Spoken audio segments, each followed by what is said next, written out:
You're watching The Experience Comic Culture and Sales, streaming live daily to Facebook, YouTube, Twitch, and Twitter. Hi, everybody. I'm Miss Jen, and this is your weekly dose of Talkin Shop. We have someone really cool this week. We get to spend the whole hour with one person, but that one person does so much stuff in the industry. It's going to blow your mind. Stick around. You're going to find out all those cool things in just a second.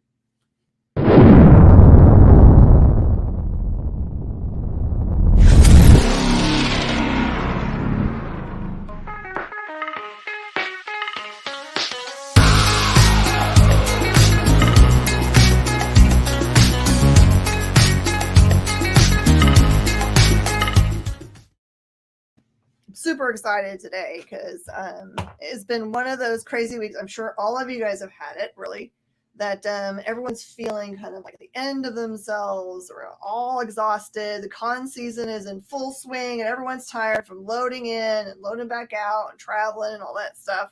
But you know what makes you happy? It can bring you back to having peace.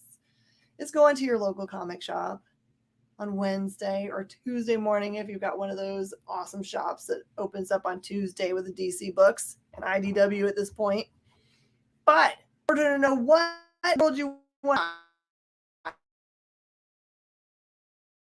to this end, we're going to give you a way far heads up for this week. But our guest has worked a great many things, so we're going to peruse through all of that and give you a new person to follow and love. Please welcome Nicole. Hi, everybody. Thank you for the very nice introduction. Okay, so I love, hey, Jenna Burns is always on and right away, and Cool Gamer is too. There are so loyal watchers that make my day. And Kenneth Bird from Virginia. I didn't know that, Kenneth. Well, welcome. Send rain this way, please, because we need it so badly. All right.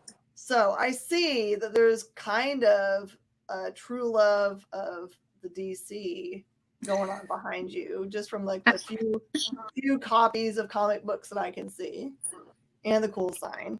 Was that your first foray into comic books themselves, or was it something else? You know, it's funny. It actually was not a DC book that got me into comics, though I think out of all the comics I have, I definitely have the most Batman stuff for sure. But actually, I remember this was before I was even a hardcore comic collector. I would just collect with my grandmother. I would go every month with her to get her like lottery tickets and scratch offs. And she would treat me. She was like, "You're such a good sport for going, so I'll treat you to like a random comic book." And I found Sonic the Hedgehog back when they were being published by Archie. Yes, and I loved that. So that was so I would I read those. To this day, I still collect those, and I like love what IDW is doing with them right now too. So that's pure nostalgia for me, for sure. A lot. There was person came in last month with a box. Like, my son wants to sell the things that are in this box, and he had like every Archie Sonic in like beautiful shape, all the runs. And I tried like crazy to like, it just happened to be at a time when I was like cash poor but stuff rich. I tried to convince them like, please let me sell these for you on consignment. I know I'll be able to sell them for top dollar, and everyone will be like losing their mind when they see them. And I had them in the store for 2 weeks as they were thinking about it. And then they came back and they're like, no, I think we'll take them home. And I was just like, everything within me was like, hold on to the box and don't let them have it back. Oh my God. That's going to be when I'm 90 and I need money. And I'm just like, no, I don't want to sell any of them. Please, no. It's like, how much if I just let you hold it? There have been lots of those kind of collections where over the years where I'm like, why didn't I just suck it up and pay the money? Because I knew I wasn't going to ever see that collection again. I haven't had that collection ever before. I've been 30 years in the industry and have not had that kind of collection come in. Oh, wow. Maybe it'll be another 30 years before it happens again. Or maybe she'll bring it tomorrow. There's no telling. Oh, I hope so. So if you're saying that she went to go get lottery tickets, I'm guessing that all your comics came from like the convenience store? Yeah, at the start. It's funny. I never really was interested in anything other than Sonic. This was when I was like, I want to say I was about 10, like before I was even a teenager. And I didn't really get super into comics until I remember it perfectly because it was my 15th birthday, and my mom surprised me by taking me to a sci-fi megafest, which was the only reason was because I loved James Marsters as a teenager, who if people don't, please tell me people still remember him, and I'm not old, but he was Spike on Buffy the Vampire Slayer and a bunch of other things. I like watched everything he was in. I loved him. And so that was a surprise for me. And I had no idea comics could be $1. I didn't know anything about comics, but I found like a bunch of dollar comics. So like that was sort of the beginning of the end for me with definitely getting into comics. And I like found old back issues of stuff that I actually had and didn't know I owned because I used to take art classes, and our teacher would like give us comic books, and I had no interest in them besides Sonic. I was very Sonic focused until that moment. And then I went back to read them, and I found John Byrne's Alpha Flight, which I absolutely love. And that was like the end of that. Like I had to have all of that. So I started going to conventions like regularly at that point, finding all the dollar stuff because I'm very frugal. But I was loving it. Oh my God. I have way too many comics now that I need to read still.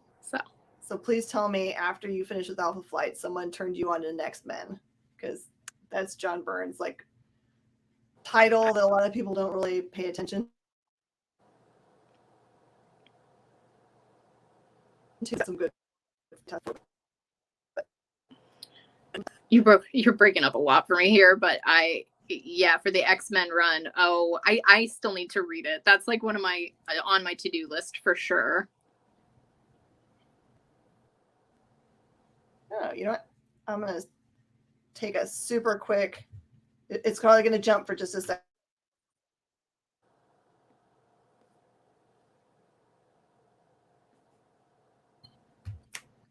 Boom. That's beautiful now. I don't know why it switches from one to the other. I don't tell it to do it. It just like is weird. You found Batgirl? Yes, you did. This is Nicole, not actual Batgirl. So, okay, so you're talking about being in school and an art teacher turning you on to comic books, or more onto comic books. Does this mean that you had a big fondness for art? I did. At one point I was very interested in trying to do art and kind of failing at that, unfortunately. But I've always been interested in writing, so that's definitely where my heart ended up landing there. Mm-hmm. But I did try with the art for a while, and I'm glad I did because, I mean, besides the fact that the classes were fun, I ended up getting free comics out of it, and I ended up really enjoying. So that worked out. It's the best. I'm just kind of thinking to myself, where did that teacher get comic books? Probably, I'm just guessing they got it from their own personal collection and were just that awesome. Probably, yeah. He was very cool teacher. So this is always a fun question because it is definitely not the truth of my life. Is the degree that you got, does it apply to what you do now? You know what, it actually does. Ooh.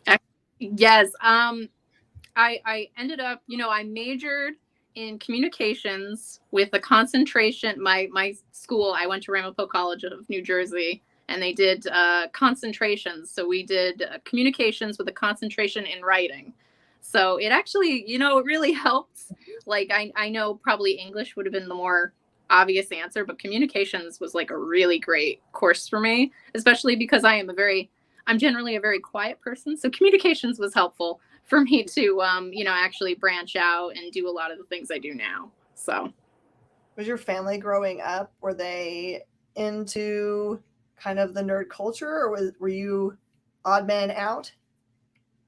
I was kind of the odd man out because I actually grew up in a household with my grandparents and my mom, and they weren't really into nerd culture, but they are like all my biggest supporters, especially my mom. Like I always say, I would never be as in deep to the stuff I am now without her support, because she was always like 100% into it. Like she was always like, oh yeah, I really want you to go to college. And I was like, well, if I want to write comic books or edit comic books, is that going to be an issue? And it's like never an issue for her. She was like, she just wants me to be able to do stuff that I'm passionate about. So she's like super supportive all the time. It's a blessing for sure. She sounds awesome. Yeah.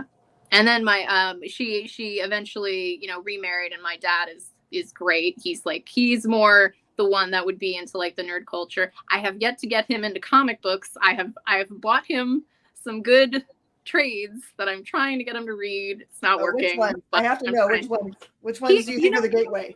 Well, he actually asked for this one, and I did not object to it, but he is yet to read it. So I'm like, but it was I believe it was the first volume of Daniel Way's run on Deadpool, because I do enjoy his sense of humor, honestly, on Deadpool. So, it just never worked out. He still has not read it. So I'll just have to go find it downstairs and like give it to him again and be like, please just read it. Read something. Read anything comics, please.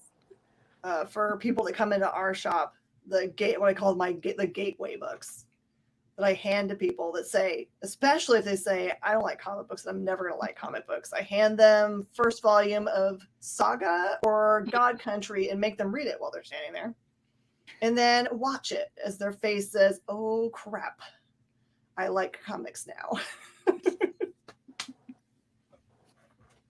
It's like, what are you supposed to do? And now all the cool TV shows and movies are based in comic book world.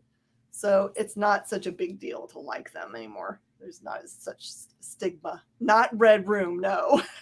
Gosh. Although there's merits to that. That would be not where you'd start anybody for comic books. My word. All right. So you graduated with an awesome degree that equipped you for just about anywhere you wanted to go. Because both of those, the focus and the degree itself seemed like could really use them for whatever you desired. What was the first thing you did out of school? What was your landing spot?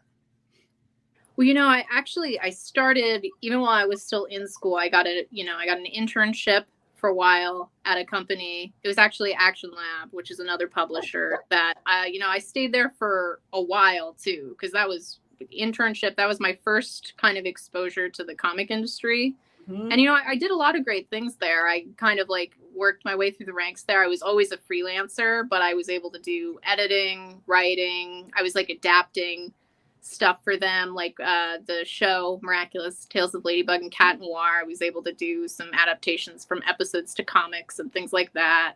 I was able to do marketing for them. I did everything. I helped with submissions and things like that.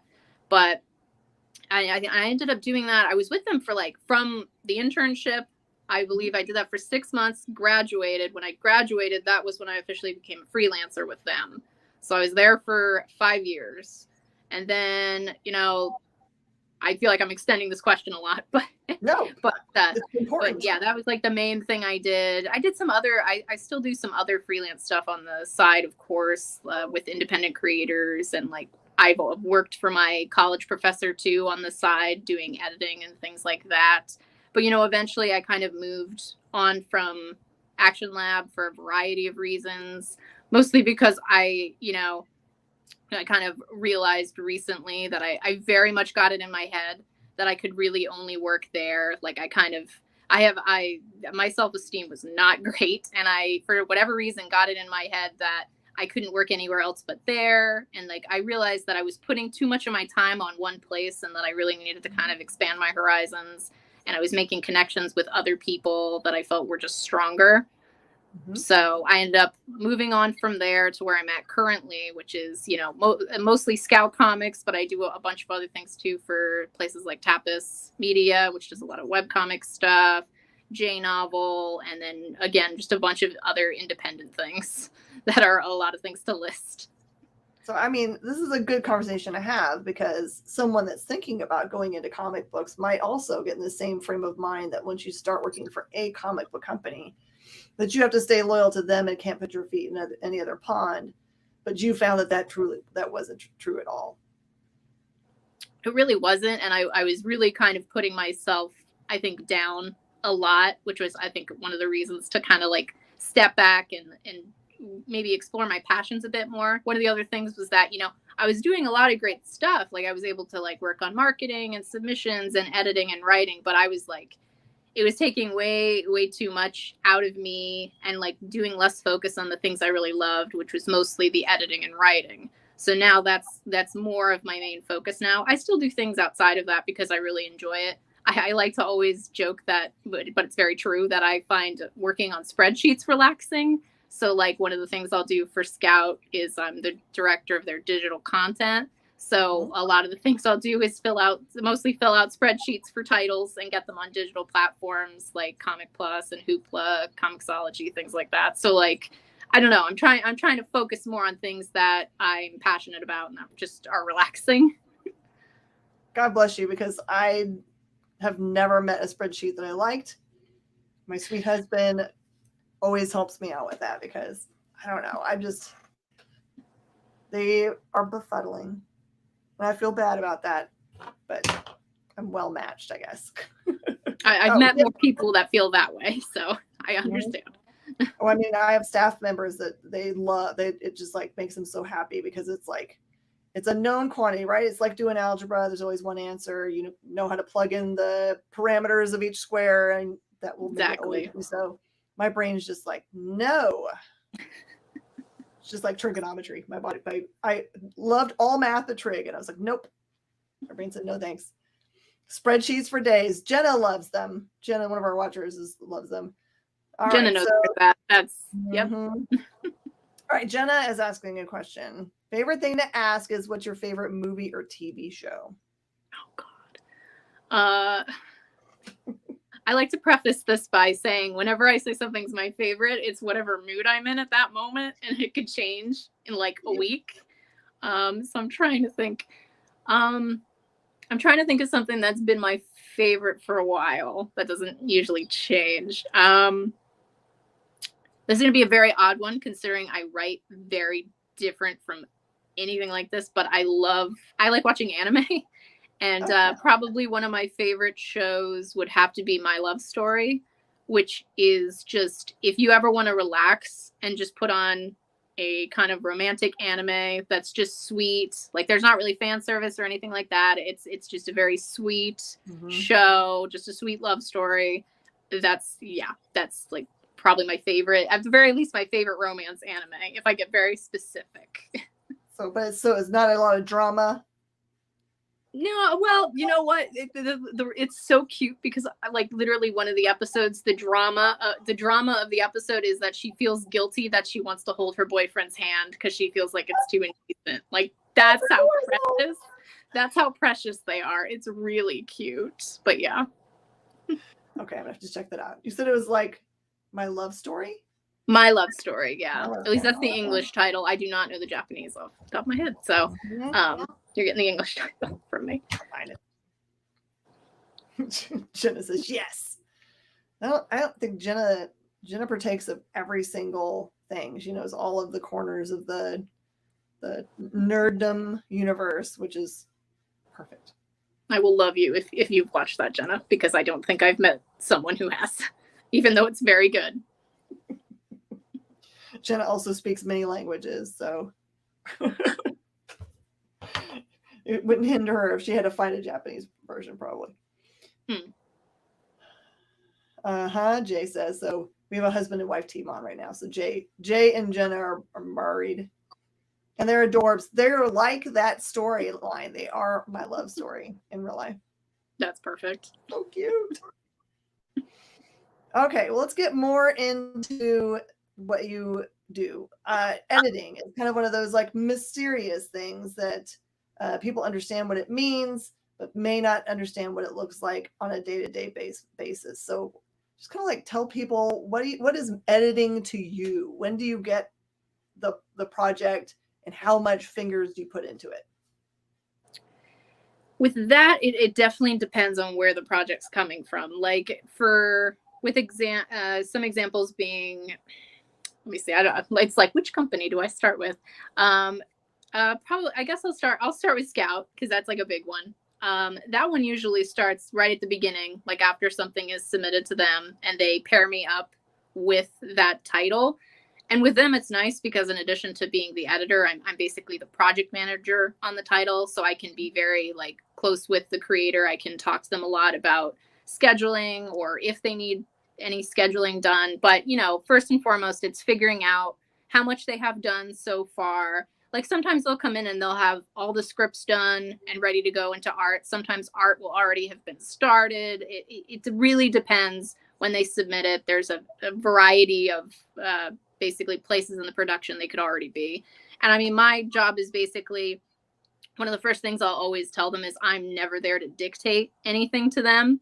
Because I think especially someone who hasn't worked with an editor before, they get very nervous that we're going to demand you change something that is like it's their pride and joy. As someone who also writes, I completely understand that even if something doesn't seem to work in an editing sense, it might be something that they have thought about and have so much passion about and did very purposely, where I might suggest a change, and I want them to know that they don't have to change it if that's part of what they love about their work.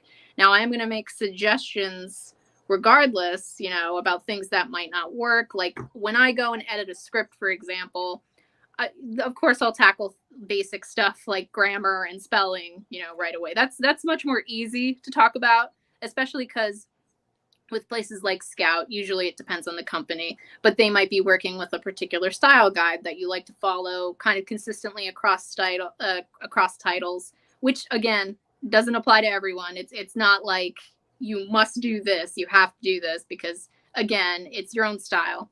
But we'll usually follow like the Blambot guidelines for formatting and things like that. So that's more the straightforward editing stuff that's easy to pick out. But I might also have comments about things like the plot, like say something doesn't make sense. Maybe someone is like doing something that sounds out of character. Like you have to look at the character development and just basically just be open to asking questions. Like, again, straightforward. I can use track changes all I want for like editing grammar and things, but the comment function is great because I can ask questions about certain things that are happening and see if there's kind of a better way to convey something happening, or if something's inconsistent or just doesn't make sense, then I can kind of talk to them about that. And that's the main points really for when editing a script. And I mean, I try to tell them also things they're doing well, because I feel like if you go in and you just point out all the negative nitpicky things, it might drive someone up the wall a little bit. And also, this is their baby, and they're probably doing some really wonderful things too. So I think it's important to also point out some things they're doing well, because then they can also keep in mind that that's something they should continue to do going forward. Do you ever find that you read a script and you are not 100% certain whether the things that read as editing mistakes, like grammar and those kinds of things, are actual editing or grammar mistakes, or if it's the way that the character talks? I've definitely had that, because there's definitely instances when characters have maybe a particular accent or something else is going on where maybe they're trying to show that they just have this particular way of speaking because of how they grew up or something like that. In that case, I can usually pick up on it, because if I see, bits of dialogue after bits of dialogue that follow the same kind of cadence, I guess you'd say, then I can usually pick up on it. But I'll probably, for the very first one, ask a question along the lines of what is this? How would you describe this character in terms of their speech pattern, and what are you going for? Because that way I can recognize what they're going for, and if what they're doing isn't always consistent, like sometimes they might forget for some reason, or maybe they don't know how to use a certain term. Like I think I remember doing one book that it was not for Scout, it was an independent book, but it was from the UK. So sometimes they'd have UK spellings, and if that was inconsistent, I would point it out. But as someone who's from the US, I would have to like look up a lot of UK terms and make sure that I was doing it correctly. And just as long as you're consistent and you get what they're going for, you can usually update it to work with what they're doing versus like a standard style guide. That makes sense. I mean, like if you're editing someone, for example, like Garth Ennis, he definitely has kind of a UK sensibility and cadence for his characters that would, some of the stuff we wouldn't understand right necessarily. But we're like, after this many years with him, we know what bollocks means, and we're okay. We made it through. We did. All right. So I'm super interested in this part of what you have been doing. this adaptation of stuff that has been on the screen only and not been in comic form. What are the instructions that you're given? Are you doing like a screen to panel, just direct adaptation, or they're like, just get us something that's close? What does it look like? For that, I would say, you know, I haven't done it. To be fair, I haven't done it in a while because I did stop. But they did two separate projects. Basically, there was one where it was basically screen grabs. It was screen grabs from the episode, and I basically was given the original script for basically a screenplay, and I would turn that into a comic script.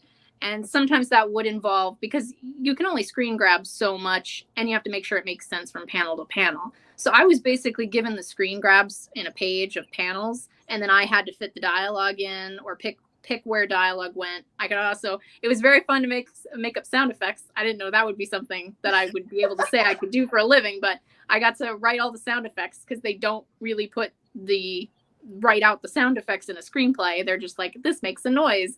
And so it's basically like I have to make up the sound effects and things like that, which was fun. I mean, and there's a lot of like, I definitely know people who like are not a fan of when they do it so exactly like that, because you take screen caps and it's very like all the dialogue matches. But I find it great because especially when like I would go to conventions and I would sell these books. I still have copies of them, because I have not been to conventions in a while because of the pandemic, which I still want to sell. Because they have a great selling point, which is that they're perfect for kids and getting them into reading. Because if you get a kid who's a huge fan of the Miraculous show but isn't a big fan of reading, they can read along while watching the episode. So you kind of have like a built-in fan base there that you can kind of get into reading, which I've always thought was great. And I mean, you have alternate options. Like they also did original stories, and those were ones that were illustrated, and I was lucky enough I did get to write one of those, which they actually had part of it in a free comic book day special that was like in the first issue. It was like Miraculous Adventures of Ladybug and Cat Noir, so I got to do some original stuff, and it was basically getting the story from one of the people on the team and then basically writing the script. So that was a different experience, but it was really cool to be able to do both. So what is you see is the main difference between what is traditionally seen as like a movie or a TV show script and a comic script? What's the big difference? I guess the biggest difference, that's a good question. I mean, I guess besides writing out, actually, no, I'm going to change my answer. I guess the panels are a huge thing, because with screenplays and things like that, you're not going to get everything nice and neatly panelized, I guess, that is written out in such a way. Like it's very, they might be very brief too about things like description of setting the scene sometimes, whereas some people, depending on how you write your scripts, you might be very descriptive, like more so than a screenplay. And also need to set up how many panels you want on the page, because it's a big difference if you have like 20 actions going on and then you only have 3 panels. It's not gonna work. There's gonna be too much happening, which you don't get the luxury of in a screenplay. So there's definitely that element to it. It's like some real skills to make sure things lay out properly. Mm-hmm. I'm just trying to imagine. I think that there are, even for sounds, comic book sounds, that there are some that are like trademarked, because I think Banff is owned by Marvel.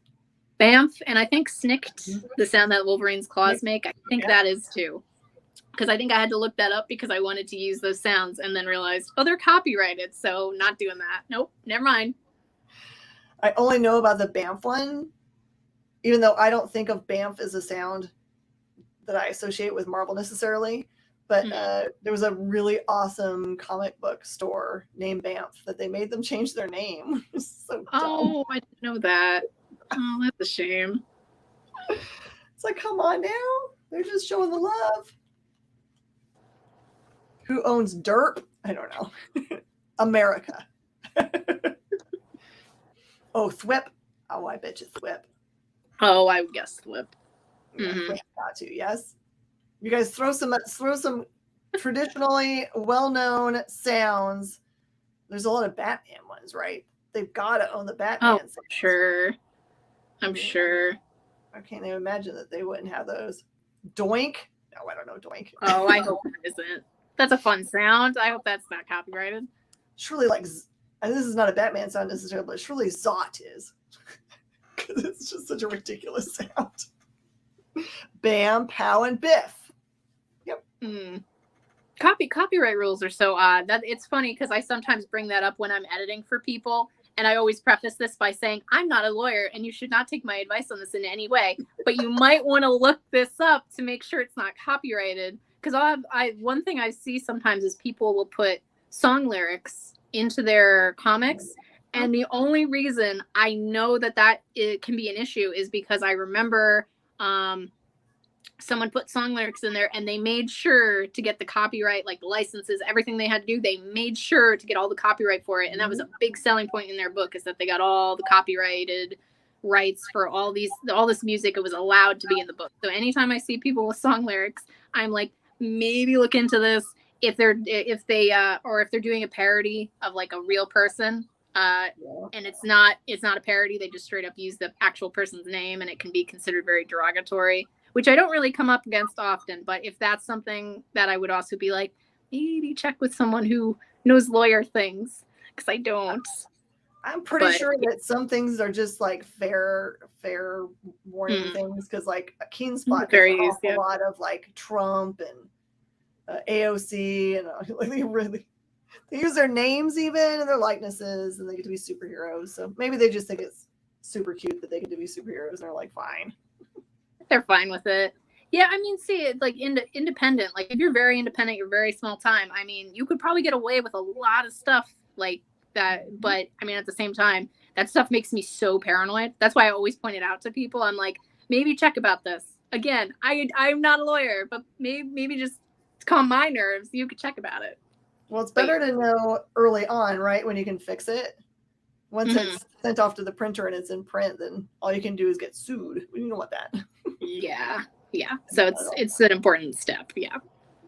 All right. And I also see, as part of your coolness of things that you have done, that you also write really cool articles for like Frontline and Screen Rant. So are you still doing those things in your busy schedule?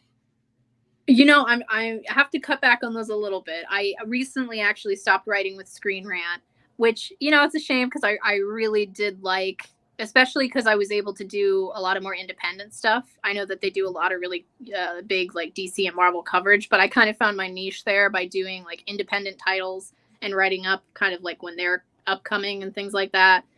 But it honestly just didn't fit into my schedule. So that was something that, you know, I had to take a step back on.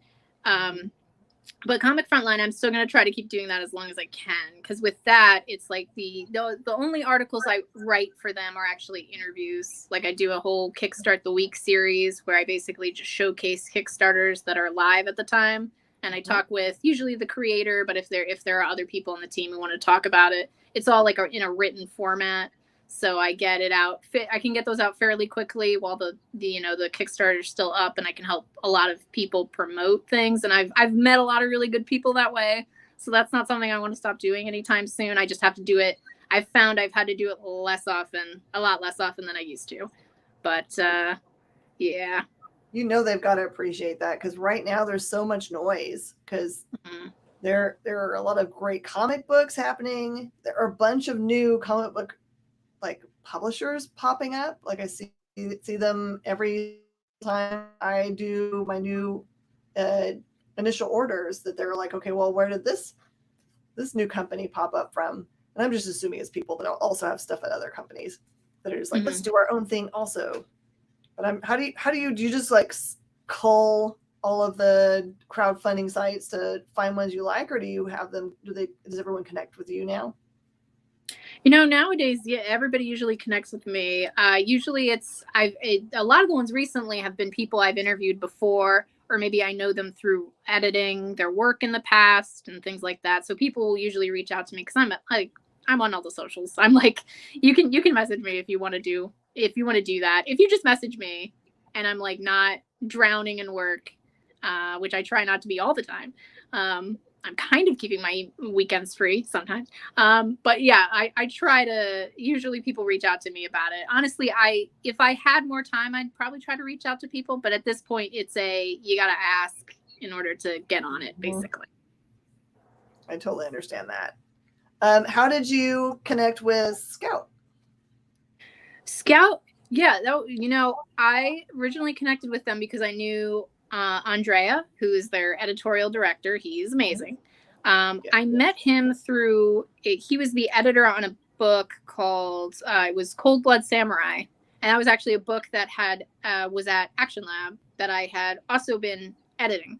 So it was kind of like a co-editor situation. And I remember exchanging emails with him. He's so nice. And then it was like, I want to say a year or two later, and he emails me out of the blue, like, "Are you interested in editing? I remember you from that project, and you were nice. So do you want to do editing?" And I was like, "Yes, always." So like then he got me. He basically connected me with James, the president of the company, and I had a call with them, and we kind of just did a basic rundown of what they'd be interested in having me do, and I pretty much just started right away editing stuff for them. And it's been the way ever since. I'm editing a bunch of stuff for them now, which I'm super excited about. And they also announced recently I'm doing getting all their stuff on digital platforms. So it's been a lot of fun, and I'm really glad Andrea reached out to me that day because it's just such an awesome opportunity. So what does that mean, getting up onto digital platforms? Because I am not a digital platform reader. So how many are there out there? There are a ton. That's why I only focus on the 3 right now. And I know I'm wondering eventually if they'll expand out. And I know they also do stuff on, like, another one is Drive Through. They do stuff on that. I don't really work on that platform, but like I know one is, Comixology, which merged with Amazon recently. There's Comic Plus and Hoopla, which there are so many. I'm sure there's more that we could be focused on too. But and it's mostly just backlist titles. Like, I don't always like to put a super new title up there because I like to give it time to be in stores and things like that. But some people just, they only want it digitally, or maybe they're only capable of getting it digitally at the time. But me personally, it's funny because I do all this digital content. I nothing for me replaces the feel of having a physical comic in your hand. Like, I still have my pull lists. I still go to my comic shop. I have the physical stuff. I think digital is a nice like, I guess, bonus, but I couldn't imagine just having a digital copy of something. I really want the physical stuff. I'm with you. Hey, Ed Weird, how you doing?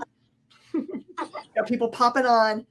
I totally understand what you're saying, though, because most people that I know that are digital people are digital also people. They're not digital only people. They have the digital copies so that they, if they're traveling, they can put it on their device and not have to carry around a comic book that they're worried about damaging, or just for convenience. But man, there's nothing like having like the printed art in your hand, because it's just not the same on a screen to say you own art. Oh, Sean's got a question. What are the primary tasks involved in being an editor?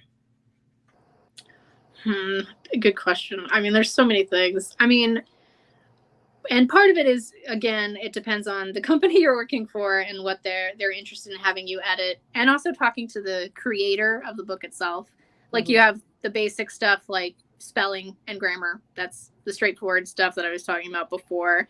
But sometimes I'll straight up ask a creator, do you have something in particular you want me to keep an eye out for when I start editing this script? And I get a lot of really great answers, because some people are like, I really worry about the number of panels I'm using on pages. I don't think I'm using enough. I'm using too few. I don't like how this character is developing. I don't know where I'm going with this one particular aspect of the book. And that'll be stuff that I pay extra attention to when they tell me. But I'll also be looking for things like just that everything makes sense, everything's consistent, that all the story beats work. I'm trying to think of some advice that I give, what I most often give out in terms of elements, because I mean it's a big mix of copy editing and content editing. Like, it's important to do a mix of both. And I mean, I think the biggest thing is, and again, it just depends on the creator. Is sometimes, just like I said, with the panel usage, sometimes they'll be describing 3 actions that happen in one panel, and it really needs a panel each action. Like that's kind of a good rule of thumb to do an action per panel. And sometimes like there might be one character in a panel, and then it's like talking heads. I've seen that before, where it's like, say you have 6 panels, just a new head talking, and it's like you can combine those panels. You can really up the panel variety. You can make a conversation that is a fascinating conversation so boring if it's presented visually in a way like that. So it's kind of important to keep that stuff in mind when you're writing.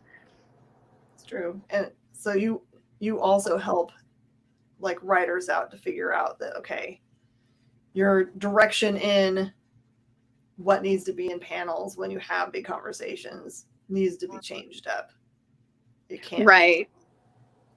And then sometimes it's nice because I'll be able to do a variety of steps with them. Like I know at Scout, I can usually work with them on every step of the process. So if they get to an art stage and they want my advice on like layouts before we get to pencils and inks even, like I can help them with that. Because sometimes you can see something visually that didn't strike you in a script and then be like, oh, that's going to be a problem. That's going to be difficult to read. So it's kind of important to like keep the things in mind in every step of the process, not even just the scripts, but in like layouts, pencils, inks, colors, and even letters.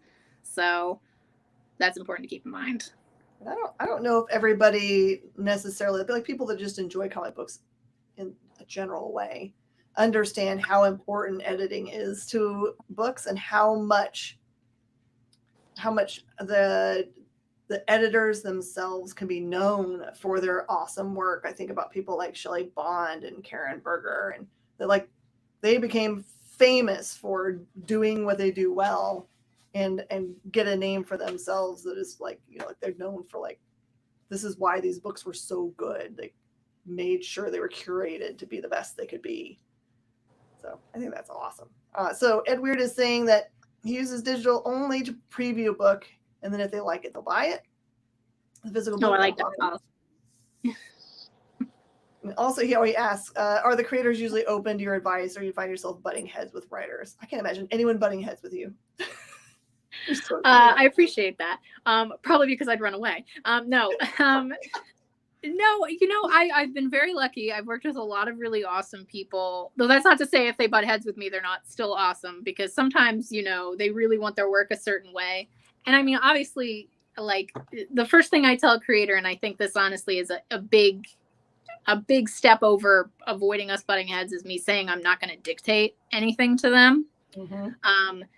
But, you know, sometimes I'll give advice. I remember one time I gave advice to a creator just about a variety of things that I wasn't really understanding with his plot structure and characters. And ultimately, you know, he decided he just wasn't going to change it. And it was like, you know, you can be a little disappointed and you're like, oh, I think it would really read better the other way. But ultimately it's like, it's their story. And I'm, you know, as long as at the end of the day, they're proud of what they're putting out and it's what they want to do, I'm not really going to butt heads with them over that. But yeah, I've had some pushback on some edits and things like that. But honestly, it has not happened as much as I thought it would, considering how many projects I've edited. But no, a lot of the time, you know, it's a good back and forth feedback. So I think that's awesome. Sean also asks, is suggesting dialogue or taking it out something as well? Like if you see a character development one way versus the creator, do you get that into it?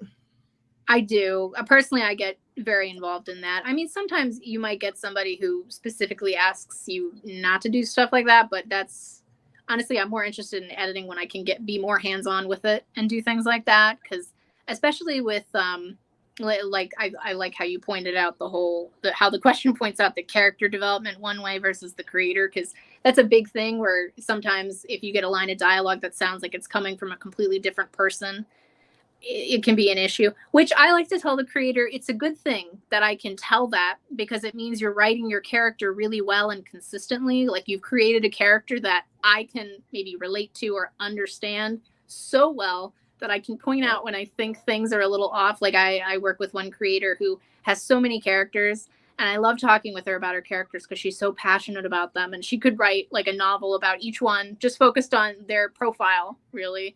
and it's amazing. But it's like, I'll make tweaks or suggestions here and there, and I'll find myself saying, I don't think he would say that because he's like super proper, and he would probably say this. And it usually it thankfully goes very well in that instance. But I really mean it as a compliment because it means that they're crafting a character that I can really see. Oh yeah. All right, we're going to segue to the cool part.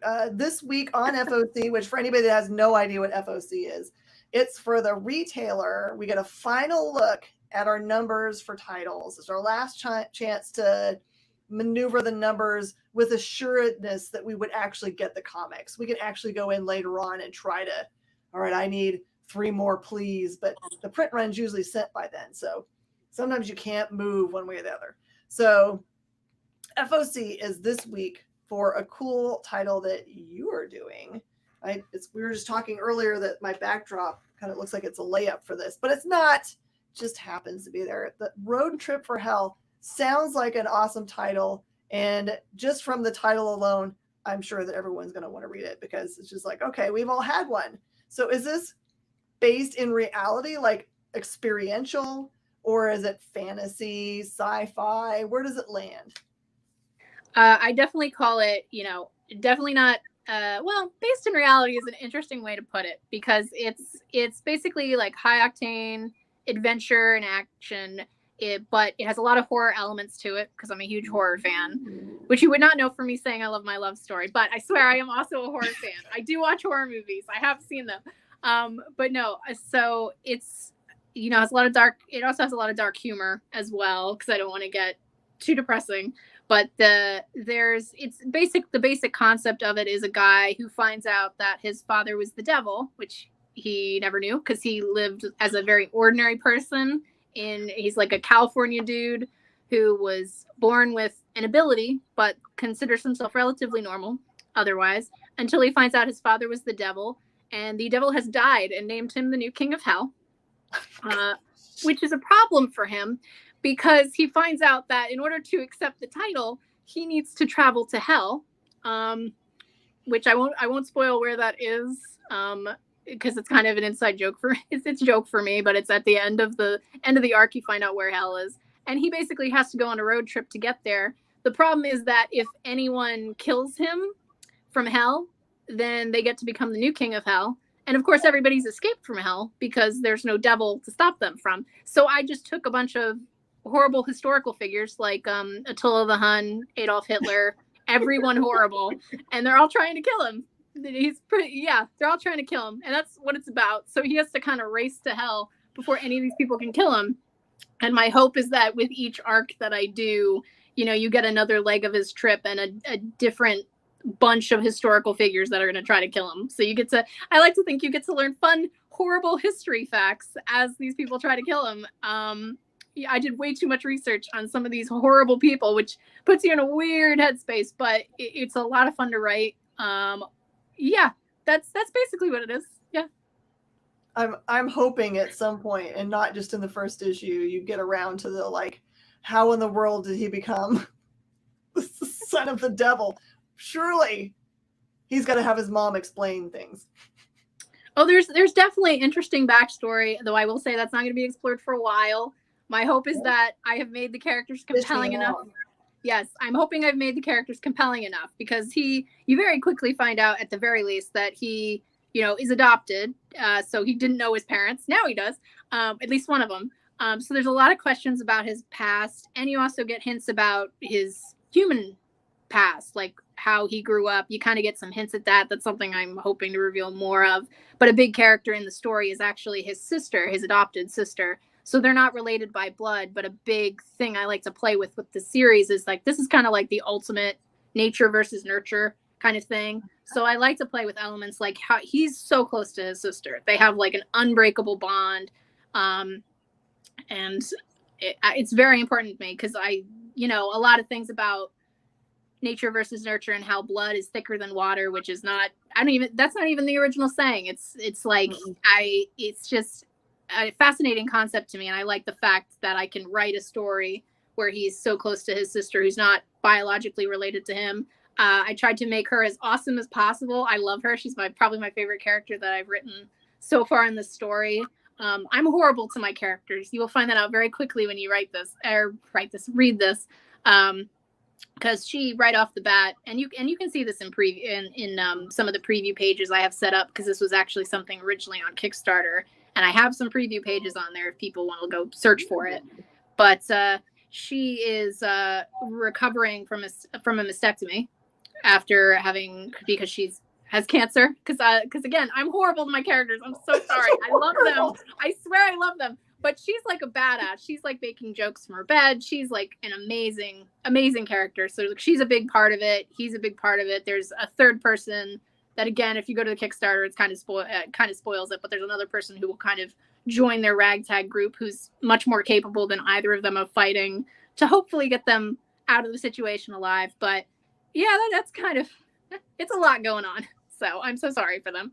Jay's already pulled up the Kickstarter so people can have a direct road. Oh, I see a bunch of links. Oh my God, that's great. Yes, I had 3 Kickstarters. So you can go and see preview pages for like each issue, because it's a 3-issue. First arc's going to be 3 issues. I'm going to try to do a bunch of arcs that are each 3 issues. So it's a pretty short. I'm trying to make it short and sweet for each. I think 3 volume. is perfect.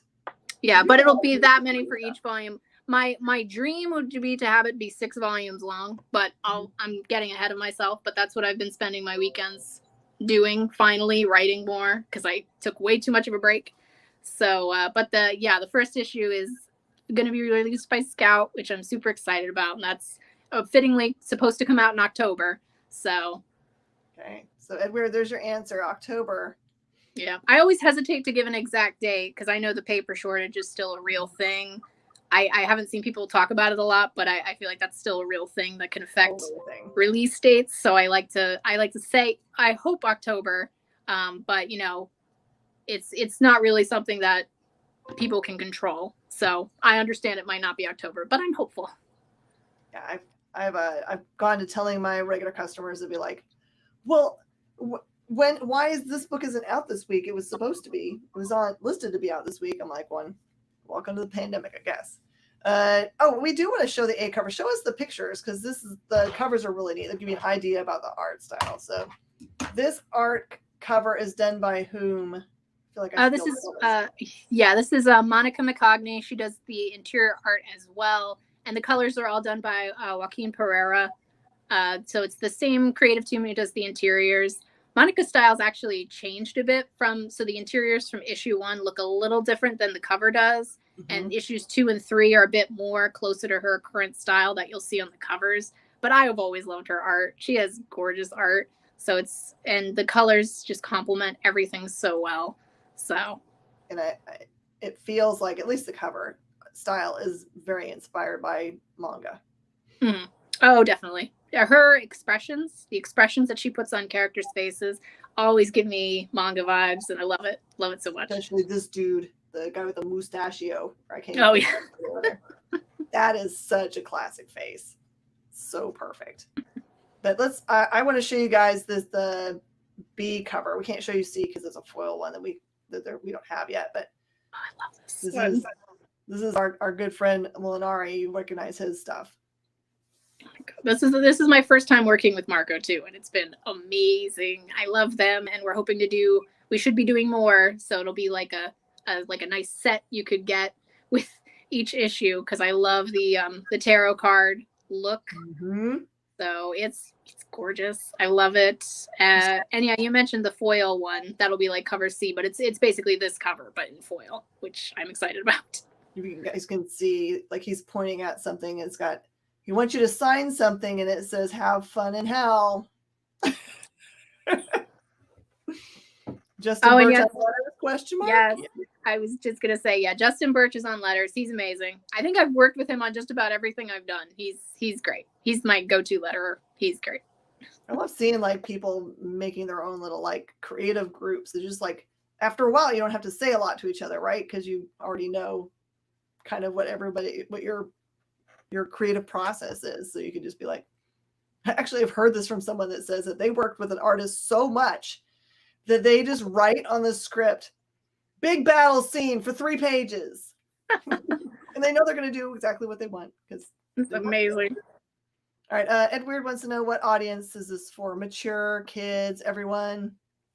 It's definitely a more mature title. I think Scout went and said teen, which I think works well. There's a lot of language in the book, though. I feel like I swear I don't curse all the time in real life. I feel like I do have cursing throughout the book, though. There's definitely levels of violence, especially as you go along in the series, and definitely some really dark concepts that are brought up in the book, which again I try to alleviate with dark humor because it's some of my favorite humor. So, but yeah, I would definitely say it's a much more mature book, not something I would give to kids.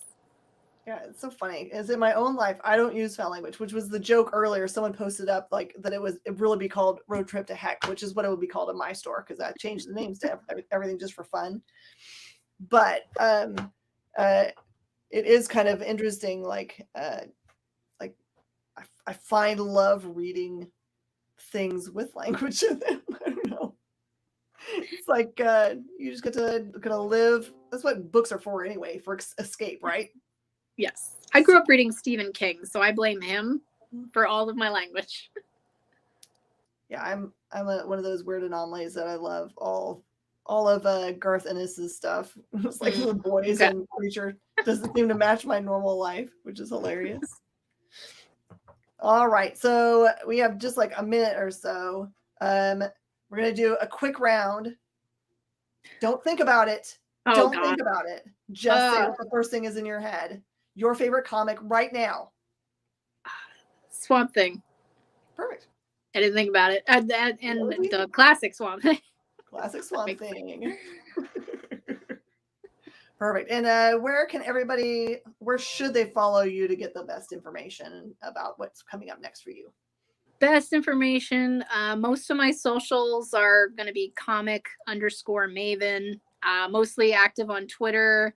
And I do have a website as well, comicmaven.com. So like I have all my socials connected to that if you want to go to that site. And then I have on there, you can subscribe to a newsletter too. I do like to keep track of everything I do for me and you. I put it in a newsletter, and I send that out each month to kind of talk about what is coming out that month or what I have planned in the future. So that's probably one of the best ways too. Well, that's perfect. Well, this is awesome. I'm glad we finally got to meet each other. Yes, I've heard so many wonderful things about you. I'm glad they are all true. I'm sure that we'll see each other at a convention sometime so we can get an actual hug. It took me only 3 years to get an actual hug for Richard Rivera, which was way too long. Highly recommend hugs from Richard. All right, everybody. Now, remember, you need to put Road Trip to Hell on your pull box list now, because literally your stores are today putting in their orders for this book.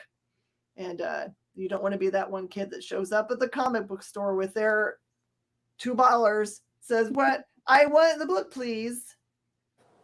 And then say, "Sorry, yo, all the cool kids got them already." Don't be that kid.